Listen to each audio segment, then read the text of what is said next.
చర్మం ఆరోగ్యాన్ని కాపాడే ఔషధం తయారీకి కావలసిన పదార్థాలు: ఆముదం, చందనం, సుగంధిపాల, లోద్ర, తుంగముస్తలు, యష్టిమధు, గులాబీ రేకులు, కీరదోస రసం. కావలసిన పదార్థాలు చూసాం కదా. ఇక తయారీ విధానం డాక్టర్ గారిని అడిగి తెలుసుకుందాం. డాక్టర్ గారు, మరి ఇప్పుడు తయారీ విధానం చెప్తారా? అలాగేనమ్మా. ఇందులో ఏంటంటే ఆముదం అనేది మనం ఒట్టిగా ఏం తయారు చేయడం కదా, దాన్ని యాజ్ ఇట్ ఈస్గా వాడుకుంటాం అనమాట.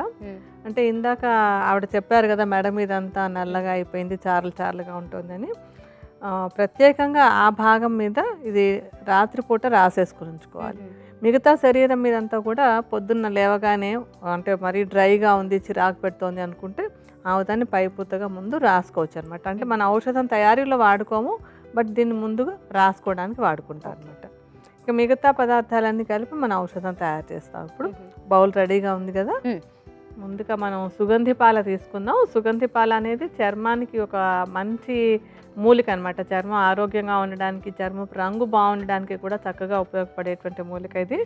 సుగంధి పాల చూర్ణాన్ని సుమారుగా ఒక 25 గ్రాముల పరిమాణంలో బౌల్లో వేసుకోండి. మీరు కొలత ప్రకారం వేసుకోండి, మేము సుమారుగా వేసుకొని మీకు చూపిస్తాం. ఒక చెంచాడు సుగంధి పాల చూర్ణం వేద్దామా. తర్వాతది తుంగముస్తలు. తుంగముస్తలు కూడా చర్మానికి చాలా మంచి టానిక్లా ఉపయోగపడతాయి. చర్మానికి ఆ చర్మం ఆరోగ్యంగా ఉండడానికి తోడ్పడతాయి. తుంగముస్తలు కూడా మెత్తటి చూర్ణంలాగా ఉన్నటువంటిది తీసుకోవాలి. ఈ చూర్ణం కూడా 25 గ్రాములు వేసుకోండి.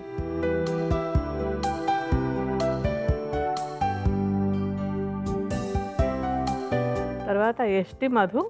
ఈ యష్టిమధు కూడా చర్మం ఆరోగ్యానికి ఉపయోగపడేటువంటి మంచి మూలిక. యష్టిమధు చూర్ణాన్ని కూడా 25 గ్రాములు వేసుకోండి. ఇది కూడా ఒక చెంచాడు వేద్దామా.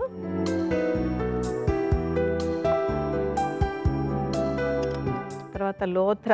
లోద్ర కూడా చర్మానికి చక్కటి టానిక్ లాంటిది. ఈ లోద్ర చూర్ణం కూడా 25 గ్రాములు, అంటే అన్నీ సమానంగా వేసుకుంటున్నాం అనమాట. ఇది కూడా ఒక చెంచాడు వేద్దాం మనం.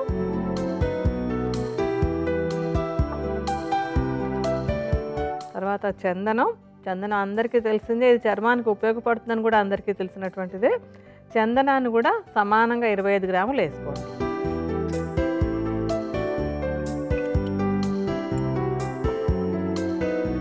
తర్వాత గులాబీ రేకులు. గులాబీ రేకులు కూడా చర్మానికి చక్కటి మృదుత్వాన్ని ఇస్తాయి.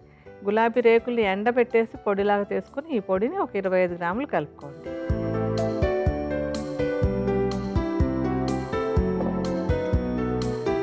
ఇవన్నీ బాగా కలిపేసుకుందామా. బాగా మిక్స్ చేసేసేయండి.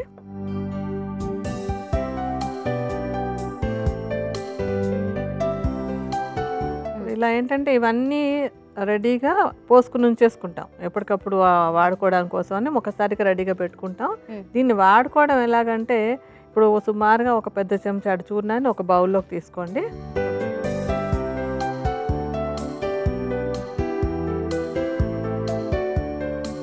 మనకి కీరదోస కూడా చర్మానికి చాలా చక్కగా ఉపయోగపడుతుంది అనేది అందరికీ, అంటే బ్యూటీ టిప్స్ అది ఫాలో అయ్యే వాళ్ళకి తెలిసినటువంటిదే కదా.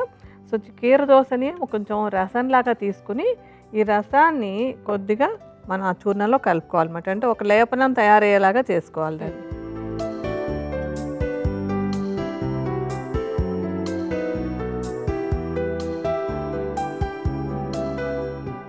మరి గట్టిగా ఉండకూడదు, కొంచెం అంటే మనం ఒక బాడీ స్క్రబ్ లాగా కానీ, లేకపోతే బాడీ లోషన్ రుద్దుకుంది వాడుకుంటూ ఉంటారు కదా సోపు, అట్లా తయారు చేసుకోవాలన్నమాట.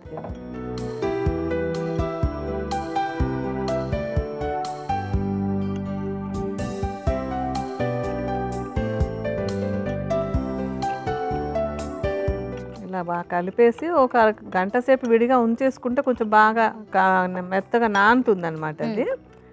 అలా అయిపోయిన తర్వాత ఇప్పుడు ఇందాక ఆవిడ చెప్పారు కదా మెడ మీద నల్లగా అలాగా అవుతుందని చెప్పని, దాని మీద ఒక లేపనం లాగా వేసుకోవాలి. అలాగే ఈ మిశ్రమాన్ని స్నానం చేసేటప్పుడు చక్కగా ఒళ్ళంతా ఒక మనం ఇప్పుడు లిక్విడ్ సోప్స్ ఎలా రుద్దుకుంటాం అలాగ రుద్దుకుని స్నానం చేస్తున్నట్టయితే కనుక చర్మం చక్కగా ఆరోగ్యంగా ఉండడానికి మనం తయారు చేసినటువంటి ఔషధం చక్కగా ఉపయోగపడుతుంది.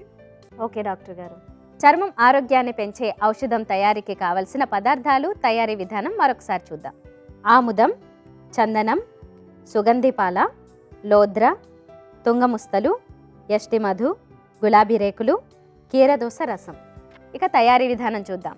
తయారీ విధానం: ముందుగా ఒక బౌల్ తీసుకుని అందులో సుగంధిపాల చూర్ణం 25 గ్రాములు, తుంగముస్తల చూర్ణం 25 గ్రాములు, యష్టి మధు చూర్ణం 25 గ్రాములు, లోధ్రా చూర్ణం 25 గ్రాములు, చందనం చూర్ణం 25 గ్రాములు, గులాబీ రేకుల చూర్ణం 25 గ్రాములు వేసి బాగా కలుపుకోవాలి.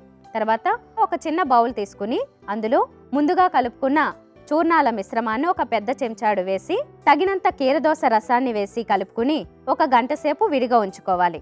మెడ దగ్గర నల్లగా ఉన్న భాగంలో ఈ మిశ్రమాన్ని ఒక లేపనంలా పూసుకోవాలి. అదేవిధంగా స్నానం చేసేటప్పుడు ఒళ్ళంతా ఈ మిశ్రమాన్ని బాగా రుద్దుకుని స్నానం చేస్తే చర్మం ఆరోగ్యాన్ని పెంచుకోవచ్చు.